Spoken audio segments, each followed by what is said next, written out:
produces tremendous suffering, and it makes the learning process very difficult. If you can drop that, you do really well. So one of the big pieces of speed seduction is learning technology, learning how to learn from your mistakes, and shutting down all that rumination so it doesn't ever have to happen ever again. If you were to take that same process of dwelling on mistakes and lift it out of you and virally put it in the head of someone who's really good with women, what do you think their life would look like 3 months from now? Here's an exercise to do. Tomorrow, I want you to go to a public place and look at someone who looks like they're very happy in their life. And imagine that program of dwelling on mistakes over and over. You're planting it in their head. Imagine what they'll look like 3 months from now after running that 24/7. In all the important areas of their life. How do you think they'd look? What would happen? I want you to do this. I realize it's an assignment to do that drill. I mean it. My mother used to shake her finger at me to make a point. I mean, I'm completely serious. Do the drill. Because when you see it, you'll begin to understand it. It's not that you're fucked up or anything. It's just you're running shit that's getting in your way. Does this make sense? Yes. I want you to do that drill. Just pick people who look like they're really happy in their life and imagine you're putting that bad programming into their head where they dwell on every mistake over and over and over and over and over and over. And then imagine what they'll look like 3 or 4 months from now. What their life will feel like. You're going to do it? Do it. So that's the first piece. The second piece of speed seduction is building energy and vibe. Understanding how energy and vibe attracts women. Learning how to build that. That's a lot of fun. Third piece are the language patterns. You guys all love that shit, don't you? That's the third piece, the language patterns that turn women on. Women want to, oh boy, I'm getting good at this stuff. I'll show you some games I'm playing with some people on the internet. Do you have my computer? Oh, where's my computer? Okay, well that's all right. We'll get to it later. Sorry. You can do a lot of language. And basically, those are the pieces that you're going to be learning this week. So, are they working on cooling down the room? Yes. All right. Check in with them in like another 10 minutes because it's getting warm in here. All right, any questions so far? I'm going to take a little pause. Any questions? Yes, sir. You know when You're not French, are you? Is that microphone set up, mate? It doesn't need to be up here? All right, go ahead. You know when you're saying how when you do like meditation, you can work out different signals, you know, you can take in what's good and what's causing Right. a crash. Are you going to be able to, so you can do it for other situations as well, not just with women, but other parts of the Yes, body? of course. Of course. Greatest thing that's happened to me is developing a really good meditation practice. Not because it's new age or airy-fairy, for granola eating, sensitive humans, guys. Trust me, I'm not. But because it's a practical tool for quieting the mind and seeing things. Trust me, here's something that's true. When you go to change a very important area of your life, where you have a very strong set of fixed patterns, fixed ways of thinking and responding, stuff will come up. When you start to do this stuff, it's very likely at some point, all of your old bullshit will come up. I can't do this, this is too scary, I'm only going to fail. When things come up, you have two choices. You can stuff them back down, or you can buy into them and get re-hypnotized. Those are the two bad choices. Or you can try to push through the pain. So there's 3 bad choices. You can buy into all this old stuff that comes back up. Do you understand what I mean by buying into it? Like believing in it and swallowing it back down. You can do that. You can suppress it, just push it down. When you push things down, you ever kink a garden hose?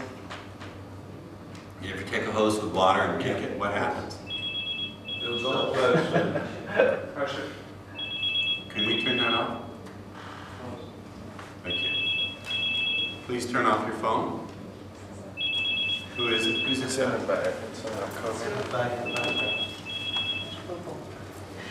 about £40 down. So, or you can push through the pain. The problem is when you push through pain, it's better than sitting it. When you push through pain, you're also pushing the pain out in front of you. And as you're going to learn, women are very sensitive to divide. Part of peering deep into the mathematics, the code, and how women move through the world is a very sensitive divide. So if you push through pain, you're pushing that wall of pain in front of you. Not a good idea. But there's a fourth alternative, which is to be mindful of what comes up, have a full experience of it without buying into it. And a good, proper meditation practice allows you to be aware of all that without buying back into it. If you're aware of it without buying back into it, you can hijack the emotional energy and divert it into actually serving you instead of killing you. What if all the emotional energy, all the stored emotional energy can be worked into your system by grinding those gears in your mind? What if all that stored up, pent up, fucked up emotional energy could be diverted and cleaned up and purified and refined and then returned to you as raw power for you to empower yourself to go where you want to go? Would that be a good thing? Yes. I can't hear you. Yes. Sounds off like you have a pair. I can't hear you. Yes. Sorry if I got your frilly pink panties in a bunch. I can't hear you. Yes. Very good. I am Sergeant Major Ross Jeffries. Yes, From now on, the first words out of your filthy gob and the last words out of your filthy gob will be sir. Is that clear? Sir. Yes. That make sense? Yes. So, we need to pick on someone later. So, let's get started talking about language patterns, since you horny bastards want to learn how they work. Right? Right.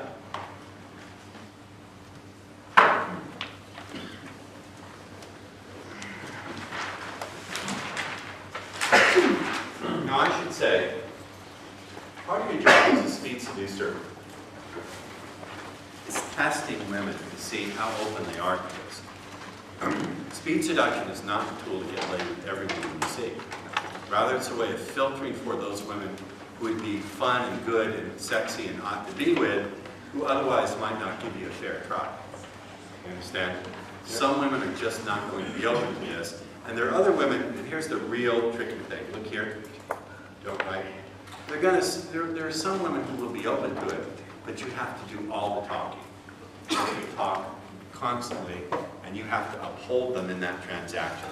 The problem with women like that is they're not a lot of fun, and you're going to have to do that throughout the whole time you're with them, whether it's one night, 5 weeks, or for years. I would prefer to look for women who are fun, adventurous, have some sense of what they want in life, know how to participate along with me. I don't want to make this wisdom tooth extraction. This is not emotional tooth extraction. Write that down. Not emotional dentistry. Write that down. This is not emotional dentistry.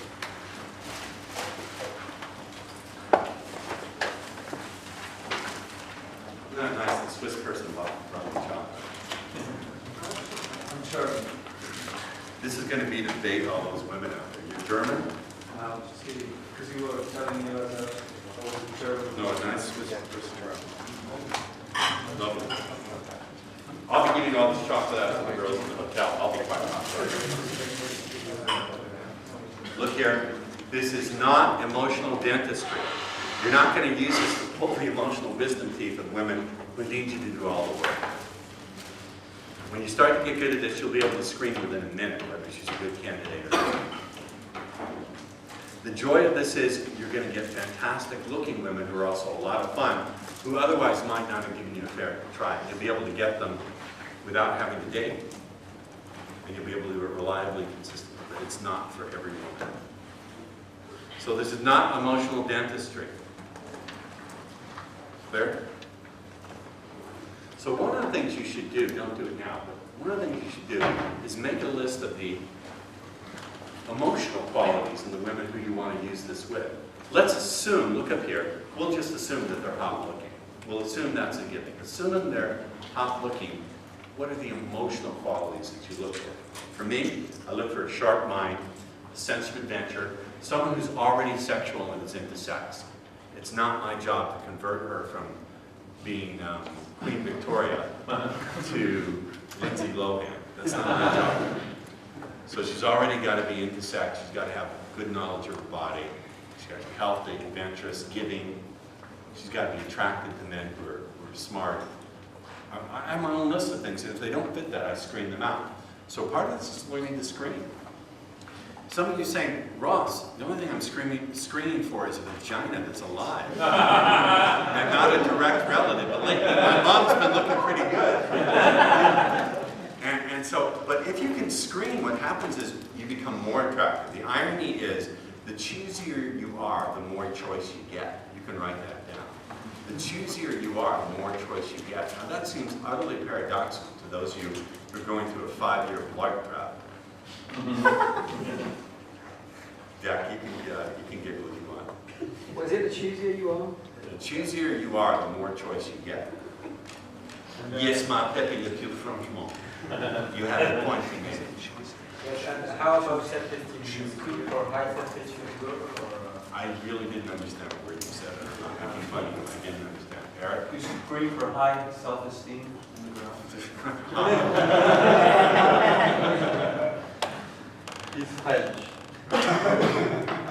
Actually, if you want to understand self-esteem, what they're trying to say is, first of all, the person has an internal locus of control. They decide how they're going to feel about events and circumstances rather than feeling a certain way because something happened. They have a really good strategy for learning from their mistakes. So they have a lot of confidence because they know if they make a mistake, they'll learn immediately and grow more powerful. And third, they have a way of finding happiness outside of external circumstances. They have a way of being happy even if things aren't going their own way. Fourth, they have a vision of where they want to go that's not dependent on external support.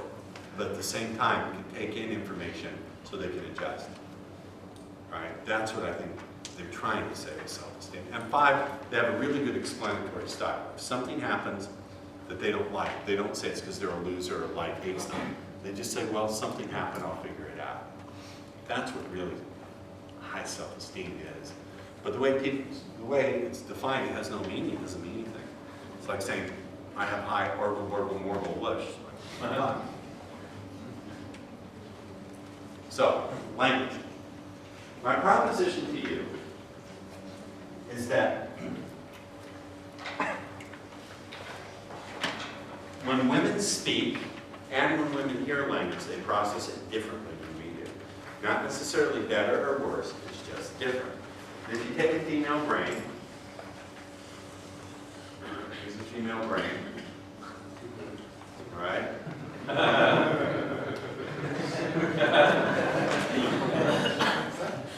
I don't laugh when you're trying to read without moving your lips. Well, let's divide it. Okay, here's the female brain. No, I'll divide it that way, okay? When women hear language, they process it unconsciously. First, this little bit called the amygdala. The amygdala is that little bit in the brain that controls the basic unconscious emotional responsive tone to situations and people and events. The F's, it runs along the F's: flight, fight, fuck, feed. Fight, flight, fuck, feed. Those are the 4 F's. So you're going to fight, you're going to flee, you're going to fuck, or you're going to feed. It goes there, like in a 1/10 of a second. And then it goes to the right brain, where they process it on a more, that's an emotional level, but also contains an intellect, and then it goes to the left brain. Men, when we hear language, it goes straight to the dick. Are we going to get laid or not? Are we going to get laid or not? So women process language differently. That's the first thing I want you to buy into. Buy into the proposition that women process language differently. And the way it works is sort of like, this model is important to understand. So you can draw it, but I want you to go along with me first before you do. Is the computer in the room, Lisa? Yes, it is. Fine.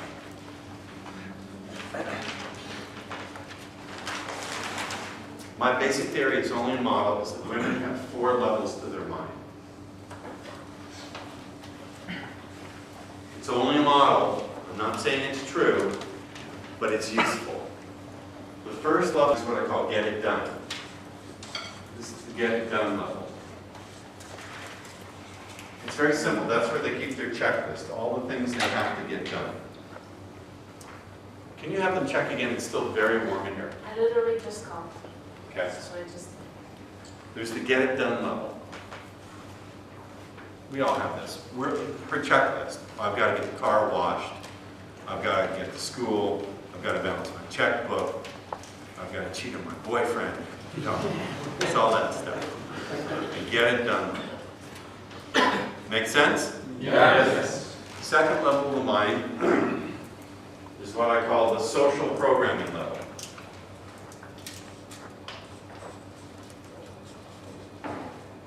This is where she thinks about all the things. Well, what should I wear? What does the newspaper tell me about what I should wear? Should I be slutty or not be slutty? Would my friends approve of me fucking my first cousin or not? What does Madonna say? What does Oprah say? Who are some chat shows in Britain? I don't know. Who? What would Jeremy Chive say? You understand? This is where all the conflicting media messages come in. Things from popular music, magazines, movies, TV programs, what their mom told them, what their social group says. Right? We don't want them to be in that place when they think about us. Why? Because this is where they keep their checklist. What would my girlfriend approve of? Or what does Cosmopolitan magazine say I should look for in a man? What would my family think? Oh, here's the latest magazine, and this is what a guy should look like. This is where we get caught. Because the dating game is all played in there.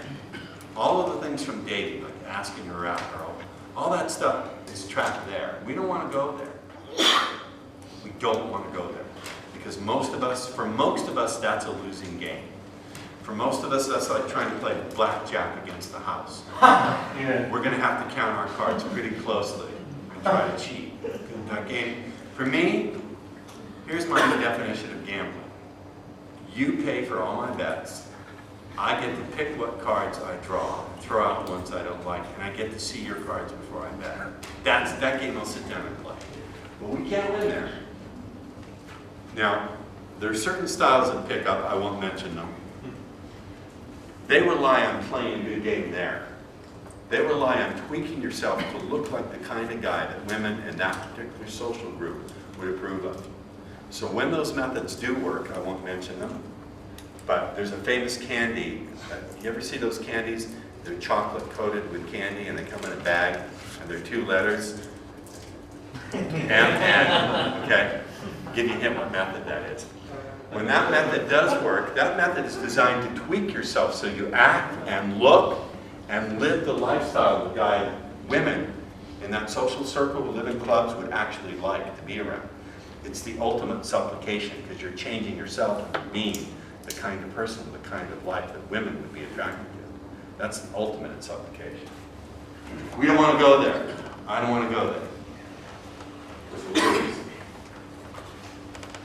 Then the third one is what I call the illusion of choice. Now this starts to be a pretty interesting place to play. We can play here a little bit. This is what women, you ever hear a woman say, "You're just not my type"? You ever hear that? Yeah. Nowadays, when they hear that, when they tell me that, when they say, "You're not my type," I don't do that, or I have a boyfriend. This third level of mine, the illusion of choice. This is where she says, it's her typical responses. It's the autopilot programming. Have you ever heard things like, "You're not my type," or "This is going too fast," or "I don't do that kinky shit"? Right? Whenever I hear those phrases, mentally I hear the sound of a zipper opening. Some girl said to me, this is a couple of months back, she said, "I just want you to know that I'm just not attracted to you." And I said to her, "You know, if I had a nickel," what's the equivalent of British pound nickel? If I had a bob, for every time I heard that from a girl, just prior to her dropping her knickers, I'd be rich. I went, "Wait a minute, I am rich." And then I walked away. She said, "Wait a minute."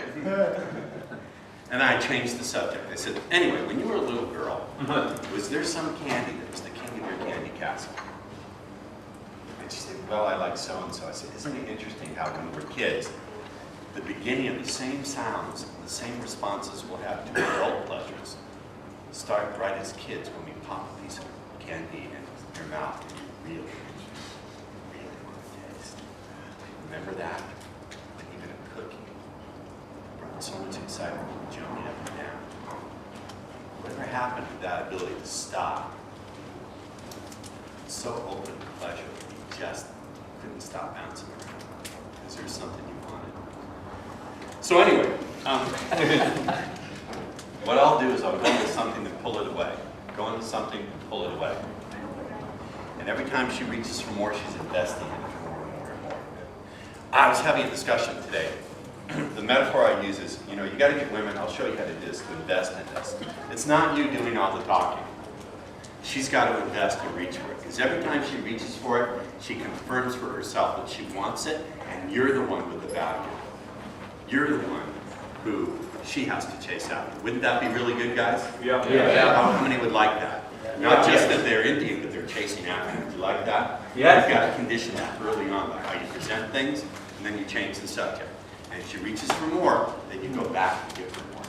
It's sort of like in a breakfast of ham and eggs. In a breakfast of ham and eggs, the chicken is interested, the pig is committed. Understand? So there's a difference between her being interested and her committing to the transaction. So you want to make sure that she's reaching for more. I'll show you how to do that. You don't want to do all the talking. So the illusion of choice is where she's coming out with stuff like, I have a boyfriend, or you're not my type. Now when she says you're not my type, assuming that's true, what is she really saying? She's saying at first glance, she didn't have a feeling inside of being aroused looking at you. Yes? Yes. How does she know when someone is her type? How does she know? What has to take place? Now look here, this is important. Part of being a speed seducer is we're peering deep into the code of how women experience their life emotionally. So whereas someone who's doing another method would skip right over that, we say, wait a minute. She's about to tell us something interesting. She's offering information about how she deeply processes her world. So I want to ask you guys, when a woman says you're not my type, first of all, assuming that's true, how does she know? She's not going on. How does she know? What does she have to do? She Say what? compares with the experiences she had in the past. She compares you with the experiences she has in the past, so she has to look into her past and go, he doesn't look like Bob, Joe, my brother, my stepfather, etc., the guy who lived in the trailer next door. There's also something else she's doing. She's checking in her body, and her body doesn't give her a feeling of arousal when she looks at you. She doesn't, damn, I like how he moves. There's just something about his energy. Whatever. She's not feeling arousal when she looks at you. Yes? Yes. Everything a woman, every decision a woman actually makes is done through a flow of feelings in her body. She'll check, and she may not. Some women are consciously aware of it, but most aren't. There's a split second, 1/100th of a second check for the body feelings. The only equivalent I can give for guys is, you ever spell a word right? Spell the word in your head. Spell the word duck. Got it? Yeah. Now deliberately spell it wrong, like just however you would spell it wrong. Now is there a feeling in here that's a little bit different when you spell it wrong as opposed to when you spell it right? That little check. Women run like a check like this at a 10th of a second speed. That's how they make these decisions. You've heard the phrase, a woman decides in the first minute whether she's going to fuck you or not. Have you heard that? Yeah. That's not really true. It's a half truth. Women can tell in the first minute whether they feel an attraction to you. By the way, just because she's attracted doesn't mean she's aroused. Just because she's attracted doesn't mean she feels desired. Just because she feels desired doesn't mean she's aroused. Just because she's aroused doesn't mean it's on right now. Those states can flash back and forth, and any one of them can drop at any minute. For us guys, attraction, arousal, desire, and it's on. We're all clumped together by a big tumbleweed, right? Right. Yeah. They don't work that way. They can have discrete states that have some overlap. Look here, I'm the important thing. Look here, I'm the important thing. follow that? Yes. Just because, so you have to be able to look for that. So when she says you're not my type or you are my type, there's some check going on in here. Now we as speed seducers, remember I said the most important thing is we're peering deep, deep, deep into the code of how women deeply feel their way and emote their way and walk their way through this world. So we have to listen. Where other men shut down and don't listen, we have to listen with precision and look with precision and laser-like clarity into that and ask, what's the process? When you hear a woman speak, you have to say, for that to be true, what is the process that she has to undergo inside subjectively? So write that down. It's a key thing. In order for a woman to have the experience that she's describing to you, what has to be going on for her on the inside? What is she doing with the flow of feelings in her body? What is she doing with how she's imagining and visualizing? What is she doing with herself energetically? You understand? I want you to look here just for a minute before you write that. I want you to stop thinking of women as these mysterious, unfathomable creatures from another planet. I want you to really put aside all the old programming, put aside the lust temporarily. There's a time for lust. And instead, really tune in with profound curiosity to what it means. When a woman says, you're not my type, what has to be going on inside of her to produce that expression outwardly? The outward expression, you know the story of Hansel and Gretel? Do you know the story of Hansel and Gretel? Yes. They were lost in the woods, so they left a trail of breadcrumbs, and they followed the trail backwards to find their way out. I want you to look at the words that come out of a woman's mouth as a trail leading back to the internal emotional processes that drive those words. So really, speed seduction fundamentally is about being able to peer deeply past the surface code that society ignores. You're going to pay attention to what most men ignore, and you're going to ignore what most men consider to be important. So you're going to ignore all that stuff about dressing like a GQ model and spending lots of money and bullying women and bullshitting women. And instead, you're going to pay attention to things that most people don't even think are important. But to do it, peer into it. So when a woman says you're not my type, the thing to ask herself is, what must be going on internally in the flow of feelings in her body, in her emotions, in her energy, and what part of her mind she's thinking from? Write that down. This is the key. In order for her to be experiencing what she's coming out of her mouth, what is she doing inside? What's going on in the flow of feeling in her body?